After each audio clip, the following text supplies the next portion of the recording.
Hello there. I'm Marshall Hobbs. Welcome to a crash course. Today we'll be talking about France and their exploration into the Americas.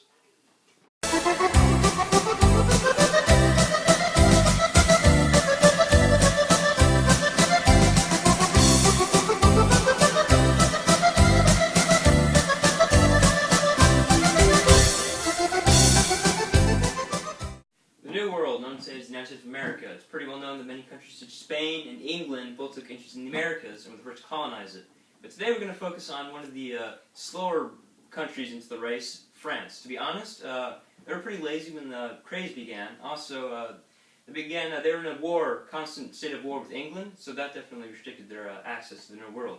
However, Gio di Verranzo was the first one to realize that France needed to get on board with the expeditions with Spain, and England were already busy doing that. So they began voyages into America that would lead to French land claims in Canada.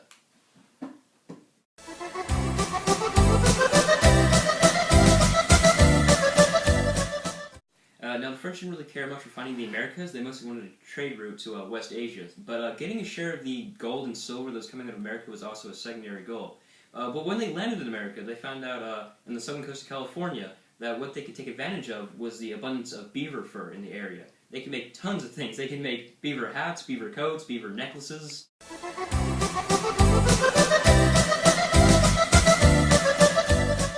They withstand diseases better than any other country out there. If you were comparing an English colony to a French colony, you'd be incredibly surprised just how well the French were doing as far as disease were than the English were.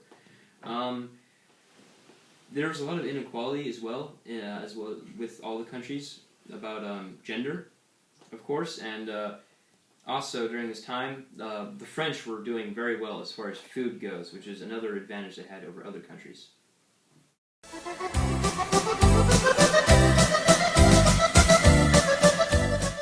The French had established several colonies in North America that failed due to weather, disease, or conflict with other settlers. Carter attempted to create the first permanent European settlement in North America at Cap Rogue in 1541 with 400 settlers, but the settlement was abandoned because the settlers couldn't handle the weather. A small group of French troops were left on Paris Island, South Carolina, in 1562 in order to build Charles Fort, but left after a year when they were not resupplied by France.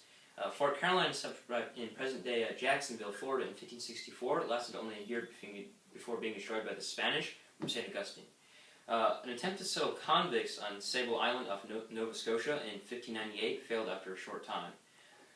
In 1599, a 16-person trading post was established in Tadoussac in present-day Quebec, but only 5 men survived the first winter. In 1604, St. Croix Island in Acadia was the site of a short-lived French colony. Because of illness, it was destroyed. The following year, the settlement was moved to Port Royal. Fort St. Louis was established in Texas in 1685, but was gone by 1688.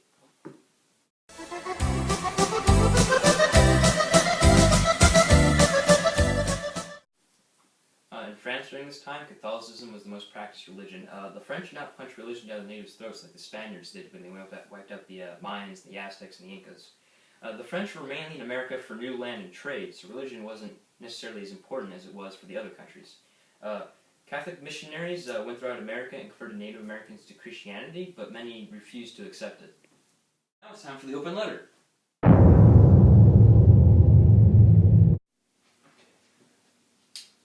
But first, let's see what's inside the secret compartment. Ooh, croissant. Belongs to God, I know. I made that bargain long ago. He gave me hope when hope was gone. He gave me strength to journey on. Who am I? Who am I?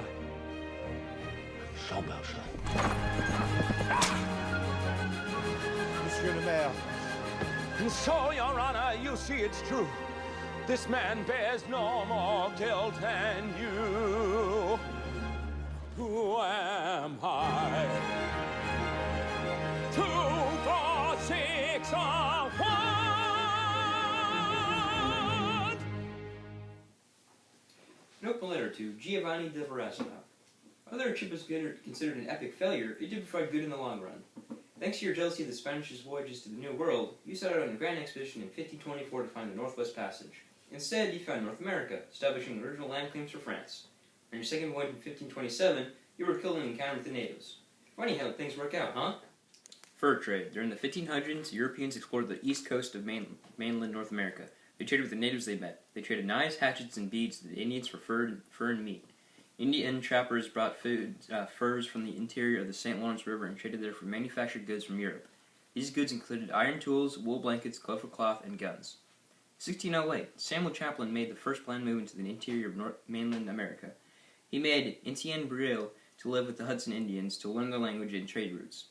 Champlain was the first to realize the great trade potential of the birch bark canoe. By the 1630s, furs were regularly traded in New France for Europe. These furs were mainly supplied by Indian traders, especially the Huron and Ottawa tribes. In Wisconsin, the Winnebago tribes blocked the fur trade routes. They were attacked and defeated by the Ottawa and Huron.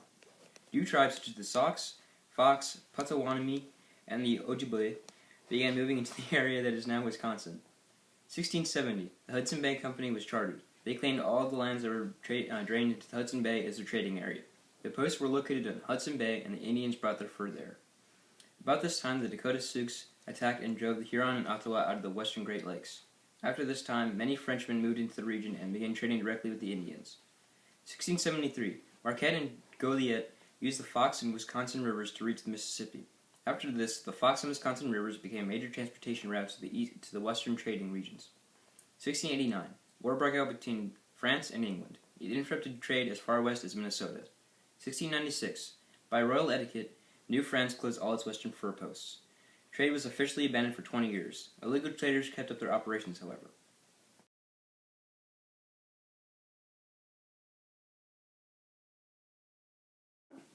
In conclusion, the French started to come to the Americas in 1541, and by 1750 they owned most of North America.